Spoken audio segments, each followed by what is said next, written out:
Aujourd'hui, j'ai eu envie de répondre aux tags proposés et inventés par Mademoiselle Bloom que j'ai découvert sur la chaîne de Victoria de Mango & Salt. Vous avez suivi, donc il y a un tag concernant le monde des plantes qui a été imaginé et inventé par Mademoiselle Bloom. Ce tag du coup a été repris par d'autres youtubeuses, c'est un peu le concept même de tag, le reprendre et repartager. Et j'ai découvert ce tag sur la chaîne YouTube de Victoria de Mango & Salt. Alors pour ceux et celles qui ne seraient pas familiers avec le concept de tag, c'est un petit questionnaire, donc une suite de quelques questions que l'on choisit sur une thématique. Ça peut être très bien un tag de littérature, un tag d'automne, un tag concernant n'importe quelle thématique qu'on a envie d'aborder, qu'on aime bien. Et en l'occurrence ici il s'agit d'un tag de plantes. Donc des petites questions, les mêmes questions auxquelles on va répondre. Et ce qui je trouve intéressant, c'est de voir les différentes réponses qui vont être formulées par les différentes personnes se prêtant au jeu du tag. Un tag pour les personnes qui apprécient une même thématique et qui apprécient aussi voir parfois la diversité humaine qui réside en chacun de nous. Moi personnellement je sais que j'adore tout ce qui est sociologique et psychologique. Enfin là je pars un petit peu dans tous les sens, donc je vais revenir au tag. Mais vous voyez, vous avez compris le concept. Alors évidemment j'ai pris mes petites questions et je vais y répondre une par une, et la première est sans doute la plus difficile. Donc première question, cette plante que YouTube ou Instagram m'a fait acheter. Donc cette question elle est un petit peu difficile pour moi parce que comme je vous l'ai mentionné dans ma vidéo comment et pourquoi m'est venue ma passion des plantes, j'ai découvert l'univers des plantes durant le confinement via la vidéo de Plant Tour de Victoria, de la même Victoria de Mango & Salt. Et en fait cette passion des plantes elle s'est vraiment développée grâce à l'immensité informative que je trouvais sur internet et en l'occurrence YouTube.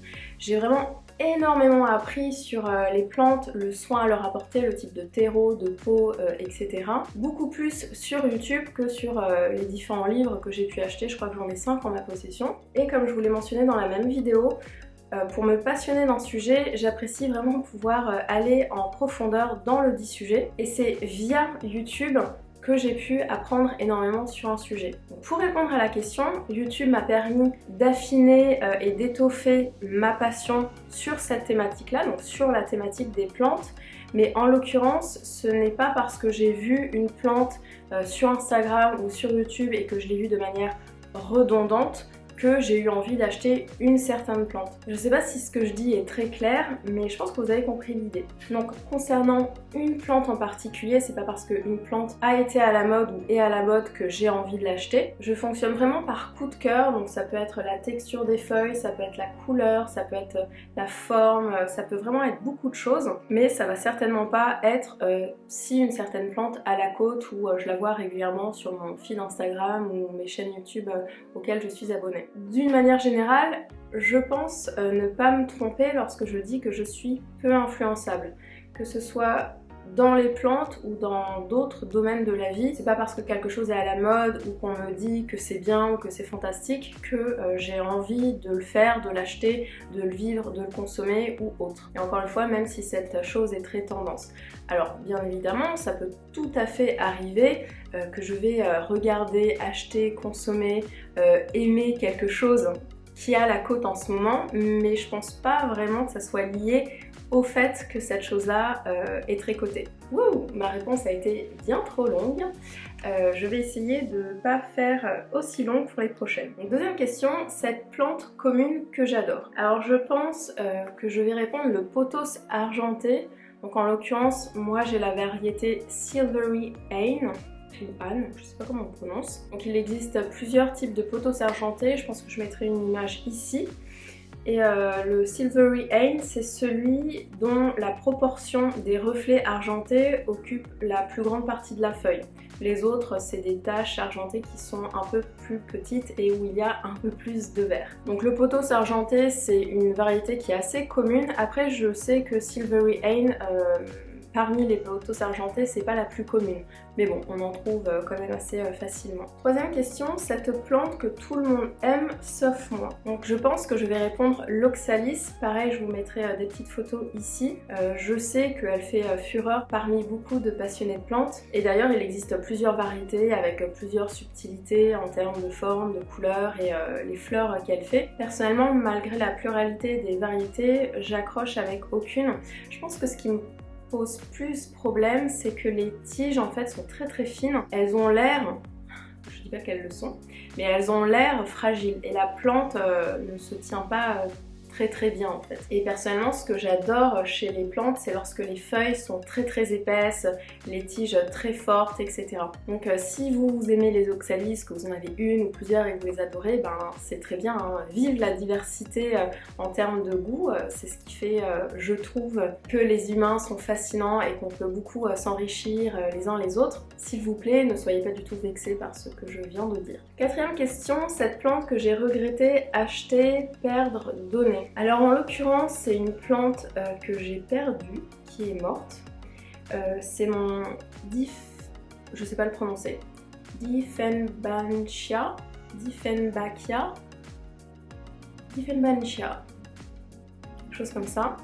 La variété Reflector, je l'avais achetée à l'automne 2017 et puis quand je l'ai achetée, bon, elle n'était pas si petite que ça, mais elle a beaucoup grandi en fait en l'espace de 2 ans et demi. Et malheureusement, lorsque j'ai emménagé avec mon compagnon dans notre nouvel appart au mois de février, pendant le confinement, on a été dans le Lot, dans sa maison de famille, et celle-ci a fait partie des plantes qui n'a pas tenu le coup.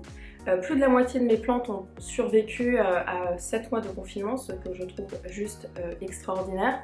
Mais ça n'a pas été le cas de celle-ci et vraiment j'en avais gros sur le cœur au moment où je l'ai sortie de l'appartement. C'est fou comme on peut s'attacher aux plantes. En tout cas, bon, moi je sais que c'est des petits êtres vivants, c'est pas parce qu'on ne les voit pas bouger, respirer, on peut pas les entendre parler, etc., qu'ils n'ont pas une moindre importance et je me sens vraiment très responsable des plantes que j'ai. Et je me dis que c'est moi qui les ai choisies, c'est moi qui les ai apportées dans mon appartement et que j'ai une certaine responsabilité. Donc ça peut arriver que des fois, une plante meurt parce qu'on sait pas trop comment s'en occuper. Moi-même, j'ai tué beaucoup de plantes. Avant que ma passion des plantes soit à ce niveau-là, j'ai tué je ne sais combien de plantes grasses et d'orchidées. Et ça veut pas dire que je m'en moquais, j'ai fait vraiment du mieux que je pouvais.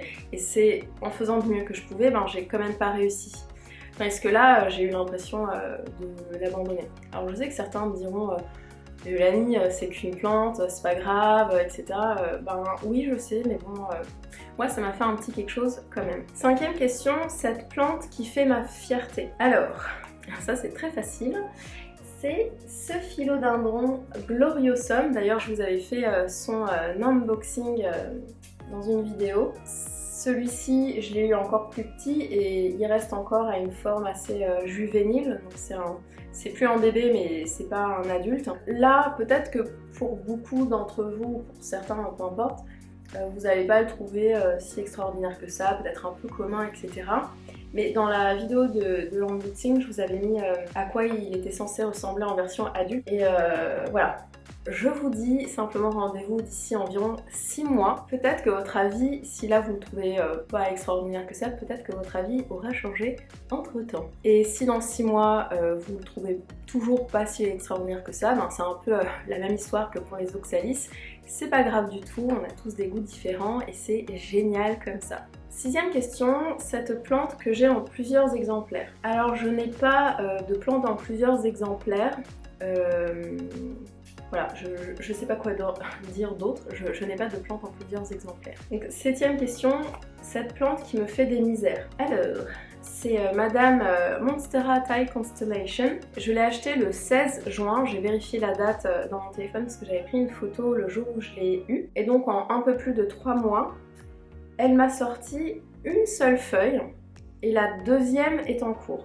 En sachant que normalement, dans le monde végétal, le printemps et surtout l'été, c'est vraiment censé être l'explosion des naissances des feuilles.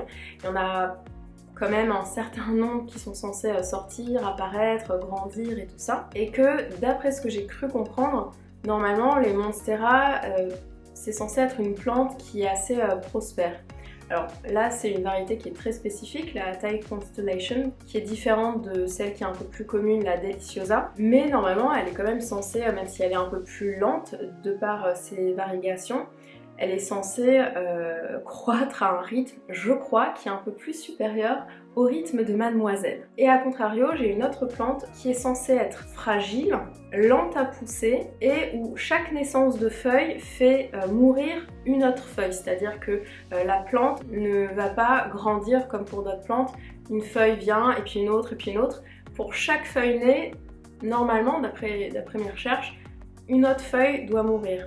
Et en l'occurrence, mon Alocasia Friedeck, il m'a sorti un nombre exponentiel de feuilles. J'ai l'impression que chaque semaine, il y en a une nouvelle qui sort. Et en plus, c'est des très grandes feuilles. Et je crois que sur une quinzaine de feuilles qu'il m'a sorti, il n'y a que 2 feuilles qui sont mortes. Donc voilà, c'est aussi ce que j'aime dans le monde des plantes, c'est qu'il y a la théorie, un peu comme dans la vraie vie, et après il y a la pratique. Donc voilà, moi en l'occurrence, ces 2 feuilles sont censées être inversées en termes de rythme, de facilité d'entretien, etc. Et c'est complètement l'inverse. Donc je trouve ça vraiment extraordinaire. Et puis c'est aussi ça, apprendre à s'occuper des plantes, c'est apprendre qu'elles sont parfois différentes de la théorie. Peut-être que d'ailleurs je fais quelque chose que je devrais pas faire, ou je ne fais pas quelque chose que je devrais faire pour la Monstera, et je ne l'ai pas encore trouvé, hein, c'est fort probable. Mais voilà, je trouve ça quand même assez extraordinaire. 8e question, cette plante que je garderai entre toutes. Alors, cette question est une autre question qui est un peu difficile pour moi. J'hésite entre 2. La première, c'est mon Philodendron gloriosum. Et la deuxième plante, c'est mon Ficus ginseng. Donc si vous vous souvenez de mon plan de tour, mon Ficus ginseng, c'est ma plante que j'ai eue depuis le plus longtemps. On me l'a offert en 2010. C'est mes camarades de promo de naturopathie qui me l'ont offert lorsque ma maman est décédée. Donc j'ai une immense... Elle a une immense valeur émotionnelle et voilà, mon cœur balance entre elle, que j'aime énormément pour cette valeur émotionnelle, et mon Philodendron gloriosum que j'aime énormément parce que c'est, à mon sens, la plus belle plante que j'ai. Donc vu que je suis une petite rebelle, je vais répondre les 2 au lieu d'une. Voilà. 9e question, cette plante que je recommande les yeux fermés. Et bien justement, le Ficus ginseng, sincèrement, jusqu'à mars 2020, j'y connaissais absolument rien en plante, mais vraiment rien de rien. Enfin, vous pouvez pas avoir un niveau de savoir inférieur au mien. Absolument hallucinant. D'ailleurs, je pourrais peut-être faire une vidéo un jour qui serait très drôle, je pense, pour vous et pour moi à filmer.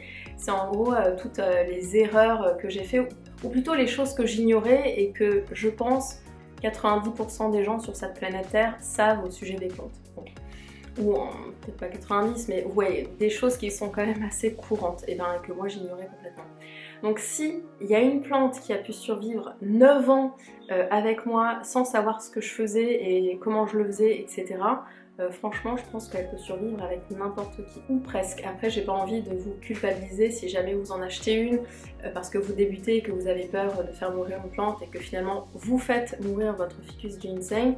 Ne culpabilisez pas, moi j'ai fait mourir d'autres plantes qui sont censées être faciles d'entretien et voilà. Donc, encore une fois, on est tous différents et on peut toujours trouver son propre rythme. 10e question, cette plante qui me fait rêver. Donc en gros, c'est des plantes, j'imagine, qui peuvent être sur ma wishlist. Alors en l'occurrence, il y en a 2 qui se ressemblent un peu. Alors c'est pas les mêmes plantes, hein, mais elles se ressemblent un petit peu et je pense que je ne les aurai jamais. Parce que je les ai vues sur un e-shop de plantes rares aux États-Unis, mais il faut savoir que le marché des plantes est extrêmement différent en Europe, aux États-Unis, en Asie, etc. Je suis plusieurs youtubeurs et youtubeuses un peu partout dans le monde autour de la thématique des plantes et c'est vraiment marrant de voir à quel point c'est très différent sur les différents continents. Et en France et en Europe, je ne l'ai jamais vu. Remarque, je pourrais peut-être la trouver un jour sur l'e-shop de The Rare Plant Shop de Kylie Ellen, dont je vous ai parlé dans ma vidéo sur mes magasins de plantes préférés. Mais vu qu'elle fait pas souvent des ventes, il faudrait que je surveille ses ventes. Donc pour répondre à la question, les 2 c'est des philodendrons.